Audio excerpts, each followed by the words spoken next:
But without further ado, in the next 20 minutes or so, I'm presenting you the project called Price Monitoring through Web Scraping in Lebanon, conducted by DataCross, CorrelAid Switzerland, and that partner organization.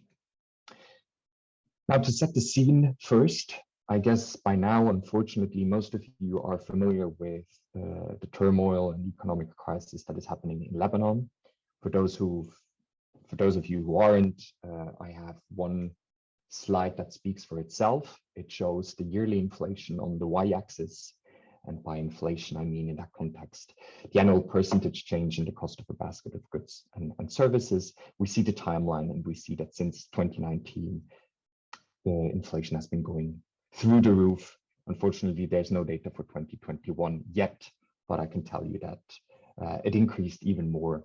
So we see that the Lebanese economy is really suffering. And just to underline that with a quote again from the World Bank, saying that Lebanon's GDP plummeted from about $55 billion in 2018 to a projected 20.5 billion in 2021, while real GDP per capita fell by 37%. Such a brutal contraction is usually associated with conflicts or wars. So I guess you can really see that the population at large is suffering, that the whole Lebanese population is enduring hardship. But while the population at large suffers, vulnerable groups such as refugees, immigrants, or other socially marginalized people suffer particularly. To outline this issue, I have two headlines, one by the UNHCR, one by France 24, saying that Syrian refugees, which are the biggest share of refugees in Lebanon, but obviously also there are also refugees from other nations around, that these refugees are really suffering, right? And we can see the consequences of this hyperinflation, what it's called right now, with the following consequences. So what happens is that not only there's a shortage of goods or essential goods such as bread, medicines, fuel, whatever, but more importantly, there's an increased risk of fraud due to intransparent prices. So in that context of hyperinflation, where prices are so volatile that they change daily, right, that they might have lost their value in the evening, that they then again increase or decrease again the other day, it just makes it really hard for people to actually grasp what the adequate price for an essential good is. And then obviously vulnerable people such as refugees or immigrants in general, right, are particularly exposed. There are several drivers behind these intransparent prices in Lebanon. It's by far a non-exhaustive list, but here are just a few. Usually information is not available, but if it's available, it's very hard to access. I can show you why the next few slides. If they are monitored, right, there are obviously organizations, other NGOs there that monitor the prices, but that's usually too infrequently. So that means they usually collect data on prices once a month. But then again, if prices change daily, that's obviously not adequate enough to really capture how prices evolve. And also, interestingly enough, and that's also playing into why the partner organization didn't want to disclose their name, is that essential items such as fuel, medicines, and non-food items in general are heavily politicized issues, right? We've seen demonstrations or upheavals around the world. In the top of my mind, I have Ecuador, where they had a huge crisis due to increased fuel prices, the same in Lebanon. So it remains a heavily politicized issue. And with that context in mind, the partner organization from Lebanon approached DataCross, and together we developed 3 goals for this project. The first was to develop a tool to measure prices of essential non-food items. So for example, here, diapers or toothbrushes on a daily basis, right? So that we don't capture these prices only once a month and thus not adequately representing how the prices evolve, but to capture them daily. Once the data is retrieved or collected, we then wanted to visualize these prices on a dashboard to make them accessible, right? So that people could simply click on a link or go to a web page and easily access these prices to see if, when they're going shopping, to see if the prices charged are more or less corresponding to what they see on that dashboard or not. And the last point, sort of combining or as a result of the previous 2 points, is to provide a proof of concept for such a tool. So by the beginning of this project, the organization was actually quite doubtful about the success of such an approach that I'm going to outline in the next few slides. So it was also sort of our group internal goal to really show them that it's possible to develop such a tool. And what we came up with is sort of the following pipeline, and I'm going to talk you through each individual pillar before I then going to finally present you the dashboard, which is our final product. So our approach to tackle that issue and to monitor prices and make them more accessible starts with prices from supermarkets. In our case, that's Spinneys and Carrefour Lebanon, 2 major supermarket chains, which have their prices online. So imagine just any other supermarket displaying all of its products online with the corresponding prices. So that's our starting point. We then wrote 2 web scraping scripts, one for each supermarket, and that script would run once a day to collect all the prices of the relevant goods from these websites and then store it in a database. Once scraped and stored in the database, we would then present these prices in an accessible manner on a dashboard, which is our final product. So let's start with supermarkets and the items. Again, we worked with, well, we didn't work with 2 supermarkets. We scraped the data from 2 supermarkets, one being Spinneys, the other one being Lebanon, Carrefour Lebanon. These are 2 major supermarket chains, which are rather expensive. And I'm going to talk about this potential issue at the end of this presentation. For now, it's just important that we have 2 supermarkets that we're retrieving the data from. And in total, we have 672 non-food items from the so-called survival minimum expenditure basket. So what happens is that the partner organization closely works with refugees and immigrants, right? And they collect and establish a so-called survival minimum expenditure basket consisting of these essential goods that you see on the right here listed, for example, blankets, diapers, disinfectant, and so on. So we were given this list, and by each category, you see the number of items that we retrieve from the supermarket. I should specify that this list here only is only valid for Spinneys, so one of the supermarkets, but the distribution of items is fairly same for Carrefour as well. So for example, for the category shampoo, we have 140 different types of shampoo that we retrieved or collected the data and prices from these websites, which are then going to be averaged on the dashboard to see how the average or median price evolves throughout time. So these are the supermarkets and the items that we're working with. Now, as a next step, we had to develop a so-called web scraper, that is something that retrieves or collects data from these websites. We worked with Python for the web scraping scripts, and more specifically, we worked with the Beautiful Soup module, which is one of the most common or well-known from Python to do web scraping. Again, we developed 2 scripts, one for each supermarket, and everything is run on online, so completely remote on the AWS ecosystem. Now here, actually, Sebastian comes into play. He has already some experience with that whole ecosystem, and he helped us a great deal with setting up everything, which you can see here. So kudos to him. In our case, Zero, one of the team members, set up everything. I won't go into the details, but just so that you have a mental model what we're working with. We have the code stored on GitHub. So again, version control to make sure that we can collaborate with each other.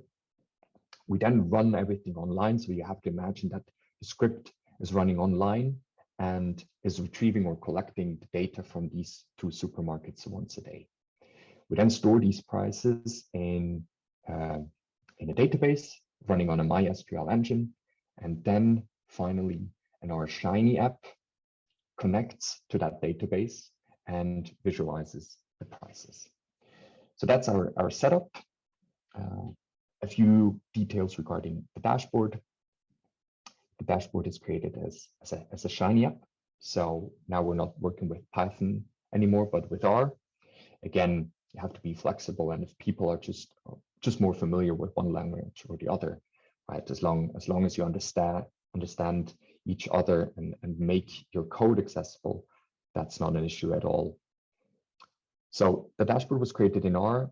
Everything was created in an interactive manner so that you could hover over certain lines or price ranges just to make it more accessible. But without talking about it anymore, I'm just going to show you the app that it went to sleep as I predicted. So let me reload the app,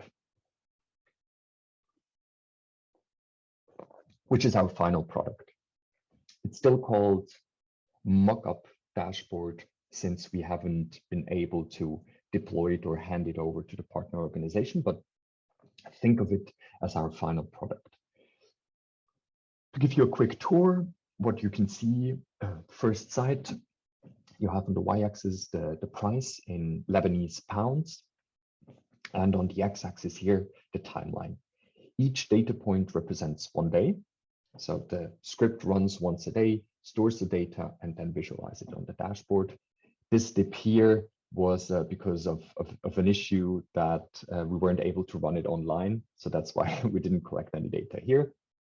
But other than that, you see how prices evolve throughout time. We started collecting the prices on the 21st of July last year. And the last time this dashboard was updated was actually today. To give you a bit more information, what you can see here is the so-called basket of goods. So think of it as all the items or the different categories that you've seen, right? Shampoo, diapers, toilet papers, and so on, all bundled in a basket, averaged, and then visualized here. And when I'm talking about interactive, what I mean here is that the thick line represents the median price. You see the corresponding date as well. And then if you hover over the shaded area, you see the top and the bottom of the price range that is calculated here. So when I talked about Spinneys and Carrefour as two rather expensive supermarket chains, there's obviously the potential concern that refugees or immigrants wouldn't do their shopping at these supermarkets, right? Because they're simply too expensive. So one way to counteract that issue is to look only at the lowest price range of a certain product. So think of this bar here as the whole range, the whole price range of a single product, let's say shampoo. But in that case, we only collect or look at the cheapest 25% of the distribution, also called percentile, to make sure that we don't focus on the very high-end, most expensive products, but just on those who are potentially more relevant for our target group. And what we have here, potentially more interesting as well, is not only the basket, but the individual items. Right? So what you can see here is by default, we have the price of individual soap displayed. It's the same setup here. We have on the x-axis the timeline, on the y-axis the prices in Lebanese pound. And unfortunately, we don't really have a control group to really show you how inflation plays into that, right? Into this whole volatility, since we don't have sort of a reference here or something where we could show how prices will, or where prices will be in a normal year and where they are right now. But I guess you can still see that I mean, we're talking about the same products every single day, right? And we see the big, well, jumps here, for example, steep increase here, and then a sudden drop again right before increasing heavily and then dropping immediately afterwards. So you can really see, even if it's not necessarily the inflation that you can see, you can really see how these prices fluctuate and how volatile they are. And here we have this the different categories of the minimum expenditure basket, right? So let's say we're not interested in individual soap, but toothbrush, for example. We can either display several products at the same time or simply look at another product individually. I'm just going for demonstration purposes, going to select a few. You see here that the sanitary napkins are rather expensive. So we look at them individually to have a more accurate representation. And we see in that case that prices aren't that volatile anymore, but that they increased steadily. And since everything is online, I'll stop talking about this dashboard right now. You can just click on the link and see for yourself, but that's the final product we came up with and that we are going to present to the partner organization. Now, coming back and slowly wrapping up, we have our final product, but obviously a few caveats apply. I think I don't have to talk about the first point again, which is the potential issue of representativeness, right? How Carrefour and Spinneys, how these two supermarkets might not really represent the supermarkets or stores where refugees would do their shopping. So that remains an issue. Another potential issue with web scraping is the fact that while data is technically free online, since supermarkets put it out there and display it on their website, some of them, well, or websites in general, have so-called anti-scraping tools, right? Because they have an interest that their data is not retrieved or collected by a third party. So they apply some anti-scraping tools. So far, we haven't encountered this issue, which also made this dashboard and this whole approach possible. But that obviously remains always a concern with a web scraping approach. Another caveat that applies is that the list of items hasn't been curated yet. So what I mean by that is that the partner organization hasn't gone through the individual items here and actually selected those that are potentially relevant for the target group. Last but not least, it's still a rather small basket, right? We just have this few categories which we could potentially expand, which leads me to the outlook of the project. As already said, we could refine the item selection by manually curating the list and also improve the basket calculation. One thing that I haven't talked about is obviously standardization, right? When we talk about shampoos, we talk about shampoos of 2 liters, of 200 milliliters, and there obviously has to be a way to standardize the price. We done that sort of with a preliminary approach, and it works more or less, but it's still not 100% bulletproof. So that's definitely something that could be improved on. The second point is to diversify the data sources. That means the partner organization also suggested to look at food delivery apps or potentially contact them to see, just to have another source of data to see how the prices evolve. We could obviously include more stores, but then again, that hinges on the fact that these stores put their data online. And we could also use data from other organizations, right? Let's say those organizations that collect data on a monthly basis to see how our data or how our approach compares to the data and prices that they collect. Now, as often, I'd like to conclude with 3 takeaways. The first being that developing a fast and reliable tool to track prices is possible, right? We managed to show with our web scraping approach that making prices in Lebanon, in that case, is possible. We can make it more transparent and accessible via web scraping. And we could even think of expanding this approach to more supermarkets, to more to other items as well, but even to other countries, right? So hyperinflation remains an issue in other countries as well. And with such an approach, we've shown that it's actually possible with relatively simple means to track and monitor these prices. The second takeaway, and that's, well, yeah, that's on us, is to have a designated contact in the partner organization. So we had a few contacts with the partner organization where we could regularly update ourselves and just keep in touch. But as we are an organization that is still learning, I can only recommend it to any other project lead to make sure that you have a designated contact from the get-go with whom you can be in touch throughout the whole life cycle of the project. And the third takeaway, and that's more of a personal takeaway as a team lead, is to clearly assign roles within the team while leaving room for experimentation, right? You have to keep in mind, again, that all the people that put in their time and effort, they're volunteers, right? They do it in their free time. So if they want to explore something, let them do so, but also don't lose track of what everything is working, what everyone is working on, just to make sure that you sort of more or less drive into the same direction. So now, most important part of this presentation here, the core team, right? Those who made this project possible. We have Zero, works as a data scientist in real life, who was really interested in setting up the AWS, so the Amazon Web Service ecosystem. So with the help of Sebastian, he set up the whole architecture for us.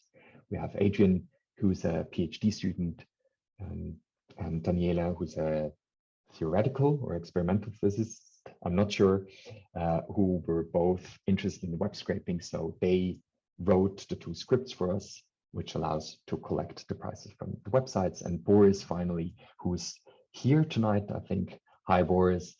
He was really interested in setting up a Shiny dashboard. He wanted to learn that.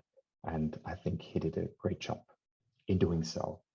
So to wrap up and to do a little bit of shameless self-promotion, Dylan asked us to really hammer down on you that we still need volunteers, especially team leads for new projects. So Dylan is setting up new projects, and he actually has one that is sort of ready to go and is based on web scraping. So if that's something for you, please reach out either to me or DataCross to Dylan. You should find us on Twitter, on the website here, if that's something for you. We also need support for our marketing social media group in the core team. That is, we're really struggling with just spreading the word and making DataCross and CorrelAid Switzerland and the projects we do more visible. So if you have some experience in that, we're really glad. We would be really glad if you could support us. And last but not least, right, volunteers in general. Whoever wants to participate, whoever wants to join and apply data science for the good, you're more than welcome. And again, just reach out to Dylan, reach out to me, to whoever, and we're happy to answer any of your questions. And that's it from my side. Thanks a lot.